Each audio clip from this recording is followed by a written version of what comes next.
Hey, what is going on, guys? My name is D-Free, and today we're going to be talking about Master Roshi. I am joined by Mr. Hammer DBZ. Go ahead and say what's up, bro. What's up, guys?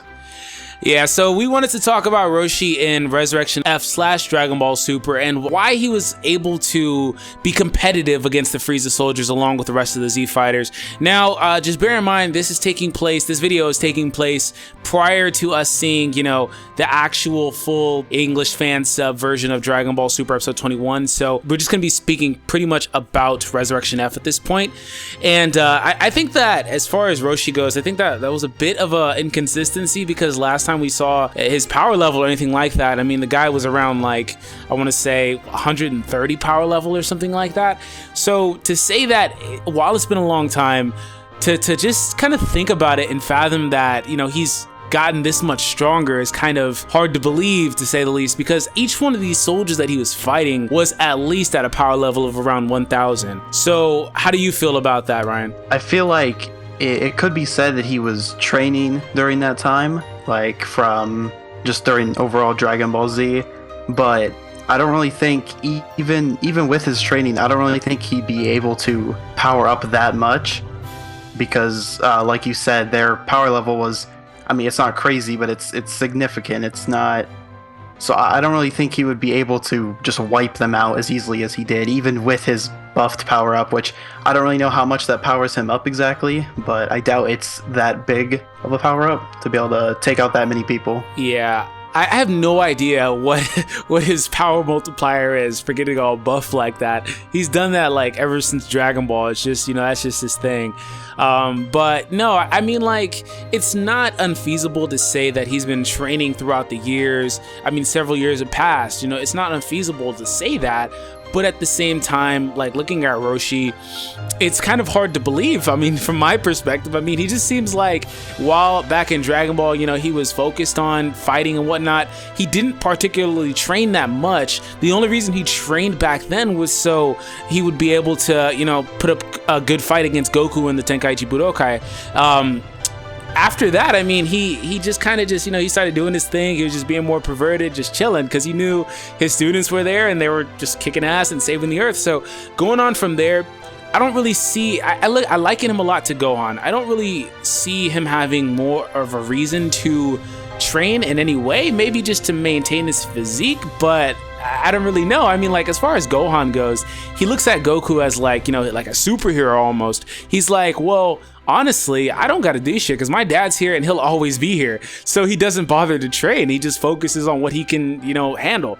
As far as Roshi goes, I mean, he's been outclassed for so long that, Chaozu and Yamcha are just outclassing him. So it's like, it's not unfeasible to say that he's been training, but it's just kind of hard to believe.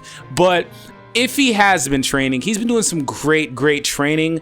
To say that he's spiked his power about 10 times, like, that's ridiculous. It really is. But given the feats that the other Earthlings have undergone since the early portions of Dragon Ball Z to where they're at in Resurrection F, where they're supposed to be at, minus the power level inconsistencies of that movie, I guess it's definitely plausible. But looking at Roshi, I think that more or less he's probably one of Toriyama's favorite characters. He's definitely one of the longer standing characters in the series. So I think that it's just a little bit of a nod towards Roshi, because at the same time, I don't think that he's surpassed Yamcha or Chaozu in power. While we know that those are two of the weakest Z fighters, I don't think he's got that far yet, because they should still be able, if those guys are there, they should have been able to competitively fight against those Frieza soldiers just like everybody else was. I don't think that Roshi surpassed them. That's kind of the vibe that they give you when Tien says that he left those two behind because they would have just been in the way, but there Roshi is and he's kicking ass. So it's kind of the vibe that they give you. But I don't know, I think it was more or less just plot, honestly. So that's just my take on it. Yeah, I was even gonna say, I feel like there's not really a reasoning to it. It's kind of just the fans want it.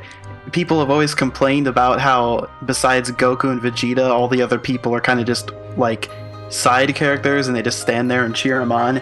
And I guess that was a cool way. Like, I enjoyed it. It seemed a bit silly to have him go from being able to be beaten by like Shatsu to taking out Frieza soldiers, but it was cool to watch, and it was nice seeing all the other characters who don't really get to do much anymore be relevant. So it was just like fan service, I guess. I don't really think there was any real reasoning behind it. Pretty but much. I'm sure everybody liked seeing it, even if it's inconsistent. True, and that's kind of what I liken to, like more or less fan service, because at that whole portion of the movie, all these characters that have not just been relevant in so long are actually getting a chance to kick ass. I mean, I thought that was pretty cool, but it just like raises eyebrows for Roshi specifically, because all the other guys, I mean, you could understand, but Roshi, it's like he's pretty random. It's like you would think they would grab at least Yamcha or the kids to come, and it's like we got Roshi. So I don't know. I just wanted to really just make the video just talking about him, because I don't think anybody else has done something like that. And if you guys know me, I'm always looking for topics nobody else is doing.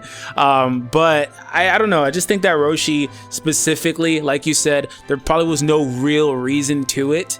I mean, and the movie was already riddled with inconsistencies, so why not throw another one in there just to make it a little bit more entertaining and funny? Because it was epic watching Roshi kick ass. It really was. I didn't care about Jocko kicking ass. I didn't care about Krillin too much. I thought Tien was great with the martial arts he was doing, and it's always fun seeing Gohan. Piccolo got his butt kicked for the most part when he went up against Shisami, which is somebody he should definitely be stronger than. Seeing as how he was on Zarbon level. But I think that Roshi specifically, like I said, he had a pretty good showing. Well, I haven't had the opportunities to see him in Super yet. I don't believe that you have either.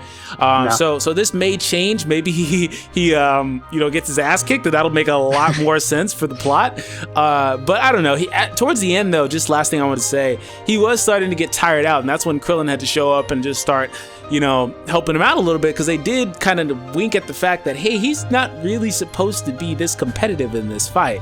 So he started getting tired, and he was like, damn, there's hell of them just crowding up on me over there in the backgrounds. Just everywhere I look, there's just a bunch of them. And that's when Krillin showed up and started, helping him out a little bit. So I don't know.